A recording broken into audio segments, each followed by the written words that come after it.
Most photographers believe they need a physical studio to be taken seriously by right fit clients and to charge higher prices. But here's what's shocking. Some of the highest earning portrait photographers that I mentor don't spend the money on a studio. In fact, photographers without studios are often more profitable than those paying thousands in studio rent every month. By the way, if you're new to my channel, my name's Sarah Petty. I've helped over 33,000 photographers build profitable businesses while I was raising 3 kids, and I've seen this pattern over and over. The photographers who master the no studio model often have higher net profits than their studio owning competitors. Here's what I've observed. Most photographers don't have degrees in photography, and they don't feel like they have credibility to charge higher prices. So they think, oh, if I just have a studio, then I can charge more and I can attract better clients. You might be thinking this too. Today, I'm going to show you exactly how photographers are making 6 figures without a studio, why going to clients' homes is actually the highest level of service, and I'll share my complete no studio sales process from inquiry all the way through delivery. Because when you understand this model, you'll realize that a studio isn't a marketing tool. It's an expense, and you can build a more profitable business without one. The reality of having a studio is not a magic bullet. In fact, studios come with a whole list of downsides that most photographers don't think about until it's too late. First, there's the obvious monthly rent or lease payment. Money going out every single month, whether you book 1 session or 20. Then you've got utilities, electricity, heating, cooling, internet, all the things that you're paying for to keep that location going. Insurance costs go up because now you need liability coverage for clients coming to your space plus property insurance. But that's just the beginning. You also need to furnish this space with backdrops and furniture, lighting equipment, and props. There's maintenance and repairs when things break. And the thing that people don't realize is most leases require long-term commitments. So you're locked into payments even if your business is struggling. Here's the math that matters. A healthy photography business can allot 10% of its gross revenue towards studio expenses. So, for example, in easy math, if you're bringing in $100,000 a year in your business, that gives you about $10,000 for the year, or that comes to about $844 per month to pay for all of those additional costs, studio, utilities, etc. When photographers commit to long-term studio rental contracts that are way more than 10%, it adds so much pressure and anxiety to every part of their lives. I see so many photographers jump into a studio before they're financially ready for it. Here's the thing about a studio. Many photographers have the false belief that if they just have a studio, people will think they're worth more and they'll get all of these clients that come flooding to them. The first part about being valued more is true, but the second part about all these clients coming to you because you have a studio is not. Please tattoo this to your brain. A studio is not a marketing activity. It's an expense. And if you get a studio before you know how to get clients, it's like you're going out into the lake in a sailboat that has a hole in it. You're working like crazy to get the water out just to stay afloat, just to pay that studio rent each month. When you don't have the ability to book clients, having a studio is not going to give you that skill. It's just going to make your expenses bigger. The hole in your boat just got bigger, and it can be very scary. I always advise photographers to invest the money that you would be spending on a studio into learning how to attract and book the right fit clients so that you can serve them in a way where you know that you're predictably going to get an order in the thousands. Then you get your revenue up high enough that that 10% can justify a studio and new equipment and fun gadgets and gadgets that you want for your business. But the clients and the profits have to come first. Listen, I've been mentoring photographers for over 20 years, and I know that those who get the marketing and selling skills yet don't have a studio are making higher net profits on average. I also think that not having a studio is actually a secret weapon. You have no rent, you have no extra bills eating into your profits, which means you actually take home more money for you and your family from each session. So higher profits, lower overhead means more flexibility. But here's what really surprised me about the no studio model. And that is that right fit clients don't really care that much about you having a studio. They care about how you serve them. Too many photographers believe a studio equals credibility, but what actually builds credibility is the level of service you deliver. And nothing feels more high-end in your clients' minds than having their photographer come to them. Think about it. Your clients don't have to load up the car with the kids and all the clothes and all the things, drive across town, and hope everything goes smoothly in an unfamiliar space. Instead, they get to relax in their own home or in a location that already has deep meaning to them. Let me give you an example, because my single largest order, over $50,000, didn't happen in a fancy studio. Happened in the backyard of a client's home in another state. The 5 kids were climbing trees, jumping on the trampoline, and having fun together.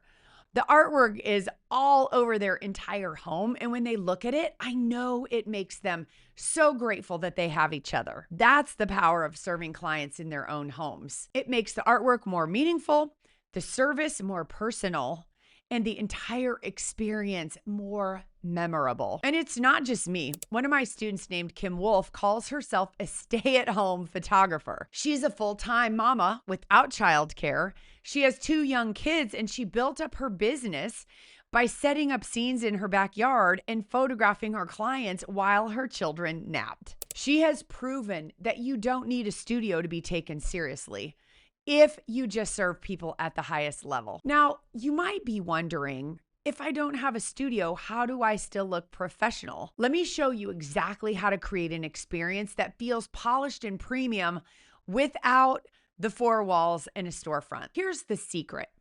Professionalism has nothing to do with the space you're renting or a sign above your door. It's about the experience you create for your clients and how you hold their hand through the entire process. Think about what's going through their minds leading up to photo day. They're stressing about outfits, worried the kids won't behave, wondering if the whole thing will be worth it. When you step in and guide them through every step, making it so easy, helping them with what to wear, where the artwork will go in their homes, how the session will flow, you instantly position yourself as a pro. You've taken all of their anxiety and turned it into confidence. And here's another layer of polish. When you present images in their home, you can literally show them what their artwork will look like on their walls. I've projected images above a client's mantle. I pulled a tape measure out and let them see the exact size and placement. Suddenly, they're no longer overwhelmed. They're excited and ready to invest. That's what makes you look professional. Not a studio, but an experience that feels easy, thoughtful, and elevated from any other experience they've ever had. Now, let me walk you through how this no studio sales process works from start to finish, because it really is the exact process I use with a studio, but you're actually serving them a little bit differently because you're able to go to their home. Let me walk you through these 5 steps. Step 1 is the first phone call. Like those of us who have a studio, you're going to explain what it is you do, why you're different, and what your prices are. During that conversation, you're going to explain to them how you work and how it serves them for you to come to their home. you're making it a positive. Step 2, meeting with the client in person before the session. This is really your opportunity to build a relationship and to get their trust. You might need to meet them at a coffee shop first, or maybe the first time you work with them. But once you have that relationship, if you're able to go to their home, whether you have a studio or not, to plan this session and this pre-selling work that you're doing, it is so beneficial. You can look at walls and find places for things to fit. It's so powerful. Step 3, creating the sales plan before the session so you don't overshoot. And then, of course, having the session. You can be so much more efficient when you've had your consultation in their home. The best part is that most of the decisions about what artwork they want and where it's going to go happens at that pre-session meeting. And so if you've done that at their home, the planning part for the session is lickety-split, so much easier. Then step 4 is when you're presenting a curated group of images to the client. This, of course, can happen at their home. You can sit and you can pop up your laptop and show them images there. You can hook your laptop into their TV, or what I do is I have a little portable projector that I hook to my laptop and I project the images on their wall with music, and they cry, and it's so powerful. It takes away any objections of things like, oh, I need to go home and measure. I mean, we're sitting right here. That's the perfect size. You can see it. And they're like, oh my gosh, that's the perfect size. I can see it. Decision made. So cool. And then step 5, that's when the client comes to pick up their smaller artwork, decide any framing or anything that needs to be done. And that's also where you ask them for referrals. How overserving is that if you can deliver that artwork to their home and you take frame samples and you walk around their home with those frame corners to help them make the decision? My gosh, this takes away any kind of buyer's remorse because they see their artwork with the frame in their home, and it takes the experience to a whole new level. Side note, if you're a male photographer and you're meeting with a woman, it's a good policy to take a female assistant with you. And to all of us photographers, especially if we're meeting with high school students, I think everyone needs to make sure that there's a parent present.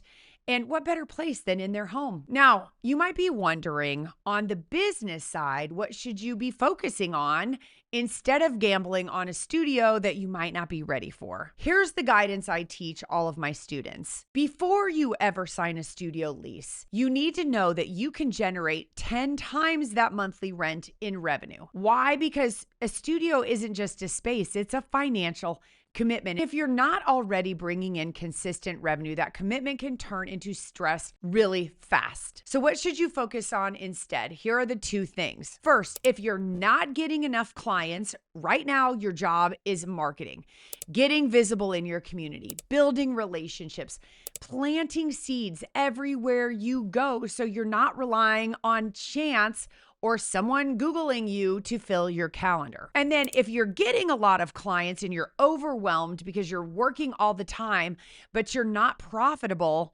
it's time to shift your model. Instead of chasing more clients, you've got to learn how to serve each one better with printed artwork, albums, and wall portraits, and then have a sales plan that makes it easy for them to order thousands of dollars. That way, one client can bring in 2, 3, 4 times what you're making now. Here's the benchmark I give my students.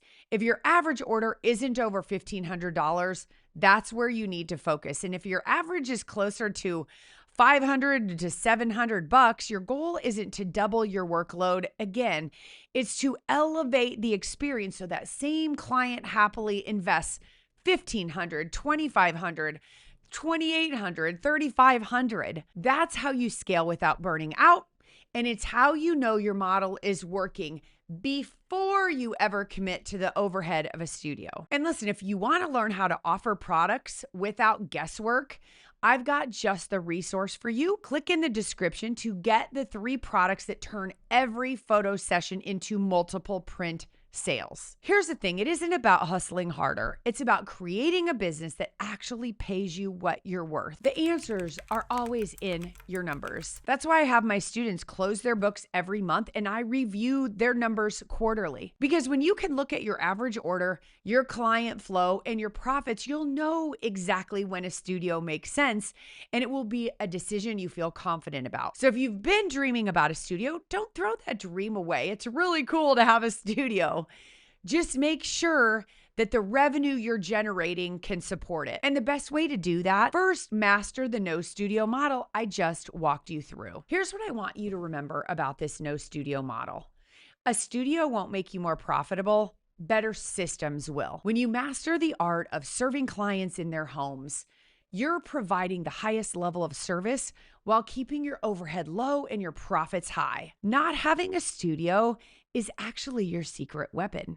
Higher profits, more flexibility, and the ability to create unique sessions in locations that mean something to your client. Then focus on what drives revenue, marketing to attract the right clients, and sales systems that turn those clients into multi-$1,000 orders so you can get your time back. Master those skills first, and if you still want a studio later, you'll be able to justify it without the financial stress. By the way, if you like what I'm sharing here, you'll love my free weekly newsletter. It's a quick 5-minute read with actionable ideas to grow your portrait photography business. Click the link in the description to sign up and keep going.